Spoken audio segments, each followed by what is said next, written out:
train going in the background, but listen to this, you guys. The Lord just gave me a fresh perspective of sin and why it grieves the Spirit so much. Think about it this way. It's our sin that put Jesus on the cross. It's our sin that cost Jesus his life. It's our sin that separated him from the Father. And yet, it's also our sin that we keep choosing to dabble in. And what we're not understanding, our sin isn't just some act of free will. Our sin cost something. And what it cost was Christ's life. And when we dabble in sin just for kicks and giggles, we are saying to Jesus, I am okay befriending the very thing that cost you your life. Imagine if your best friend and your abuser became buddies, and your best friend said, well, they didn't do anything to me. I quite like them. Would that not just be like a dagger in your heart? Because what do you mean you're okay befriending the very thing that cost me my sanity, the very thing that cost me my joy, the very thing that cost me my well-being? What do you mean? And yet we're okay doing that to Jesus when we choose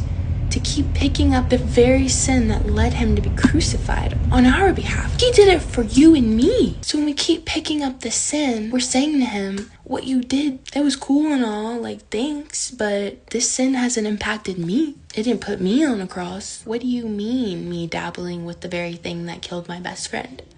What do you mean, me dabbling with the very thing that killed the man who intercedes on my behalf at the right hand of God in heaven? What do you mean I'm gonna dabble with the very sin that put my advocate, the one who defends me against all powers of darkness, on a cross to die?